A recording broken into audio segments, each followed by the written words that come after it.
Bismillahirrahmanirrahim. Assalamualaikum adik-adik. Di video kali ini kita akan belajar materi kelas 3, tema 1 pertumbuhan dan perkembangan makhluk hidup, subtema 3 pertumbuhan hewan, pembelajaran 6. Tujuan pembelajaran ini sebagai berikut. Ayo mengamati. Pertumbuhan nyamuk.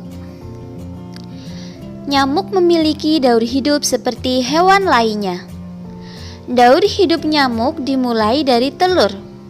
Telur nyamuk berada di atas air. Ketika sudah menetas, telur menjadi jentik-jentik. Jentik-jentik berubah menjadi pupa.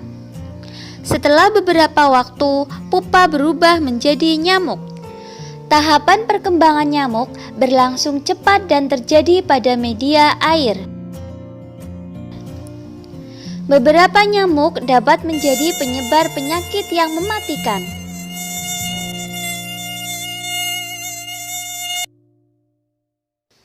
Penyakit yang ditularkan oleh nyamuk diantaranya demam berdarah, Zika, cikungunya, dan malaria. Penyakit demam berdarah dapat mengakibatkan kematian.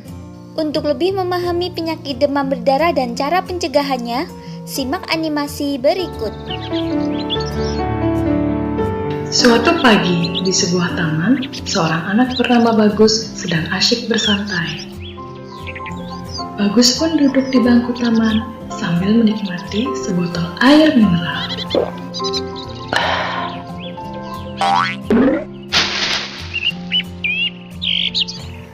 Bagus tidak tahu dengan membuang botol yang masih berisi air dengan sembarangan akan memicu terjadinya penyakit, yaitu penyakit demam berdarah dengue atau disingkat DBD. Penyakit demam berdarah dapat disebarkan melalui gigitan nyamuk Aedes aegypti. Nyamuk Aedes aegypti memiliki ciri-ciri seperti badannya kecil, tidak membentuk sudut 90 derajat, berwarna hitam putih, dan suka hidup di air yang bersih.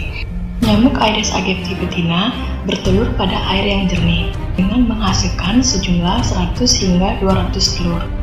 Nyamuk Aedes aegypti memiliki metamorfosis lengkap, yaitu telur, larva atau jentik, pupa, sampai nyamuk dewasa. Telur akan menetas menjadi jentik-jentik dengan mengambil masa 1-2 hari.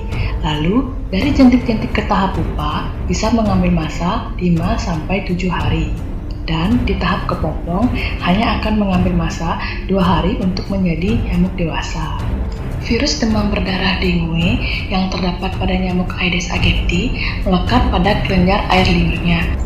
Ketika nyamuk sampai menggigit manusia, maka virus dengue akan masuk ke dalam tubuh. Virus dan sel manusia akan bersaing untuk mendapatkan protein. Persaingan akan tergantung pada antibodi.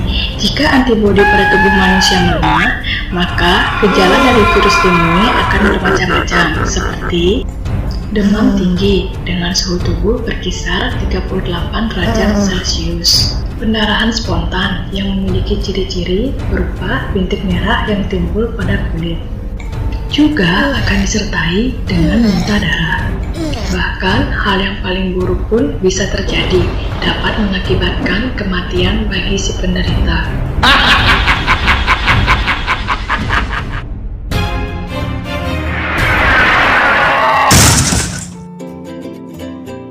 Agar tidak terjadi hal yang demikian, kita dapat mengantisipasinya dengan berbagai tindakan seperti melakukan fogging pada daerah area rumah dan sekitar.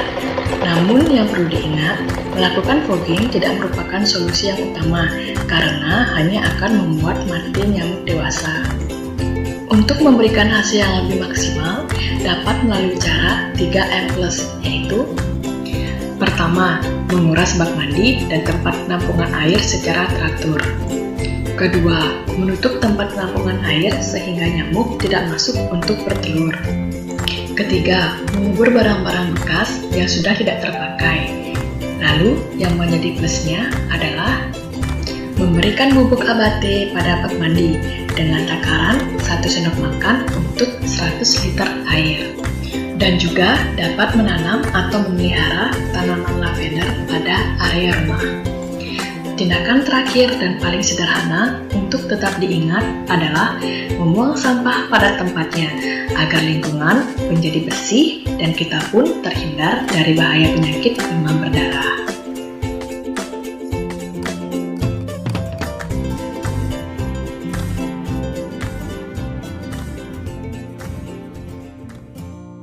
Berikutnya, mari kita bersama-sama mengingatkan masyarakat untuk menjaga lingkungan melalui poster. Lakukan langkah-langkah kerja sebagai berikut. Yang pertama, bentuk kelompok yang terdiri atas 5 orang siswa. Selanjutnya, diskusikan bersama kelompok informasi atau pesan yang akan disampaikan melalui poster. Diskusikan juga masalah pembagian tugasnya. Lalu yang ketiga, informasi yang disampaikan diantaranya gambar daur hidup nyamuk, jenis nyamuk dan bahayanya, cara pencegahan perkembangbiakan nyamuk, hal-hal yang dapat dilakukan untuk mengurangi masalah penyebaran penyakit demam berdarah.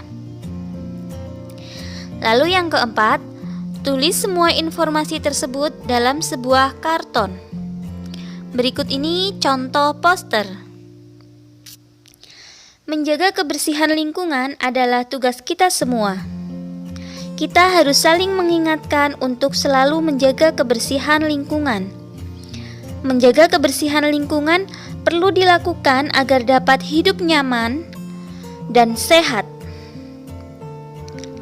Namun, menyampaikan pesan harus dilakukan dengan sikap yang baik dan bahasa yang santun.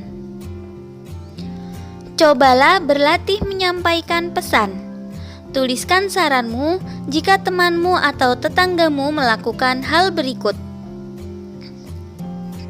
Yang pertama, kamu melihat seorang anak yang membuang sampah sembarangan. Tuliskan saran yang akan kamu sampaikan kepada anak tersebut. Yang kedua, di sekitar depan rumah tetanggamu banyak sampah juga kaleng bekas berisi air hujan. Maka saran yang akan kamu sampaikan adalah, ayo berlatih.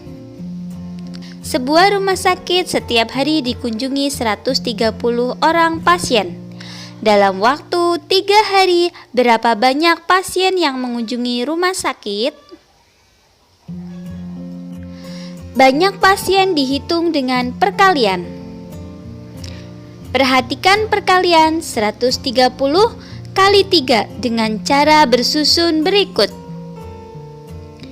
130 kali 3. Kita kalikan dimulai dari satuannya. 0 kali 3 hasilnya 0. Kemudian 3 kali 3 hasilnya 9. Lalu 1 kali 3 hasilnya 3. Maka hasil perkalian dari 130 kali 3 adalah 390. Untuk latihan soalnya, silahkan adik-adik kerjakan secara mandiri. Alhamdulillah, sekian video pembelajaran kali ini. Semoga bermanfaat. Banyak kekurangan kakak mohon maaf. Selamat belajar dan tetap jaga kesehatan. Semoga senantiasa mendapatkan kemudahan dari Allah Subhanahu wa Ta'ala. Wassalamualaikum warahmatullahi wabarakatuh.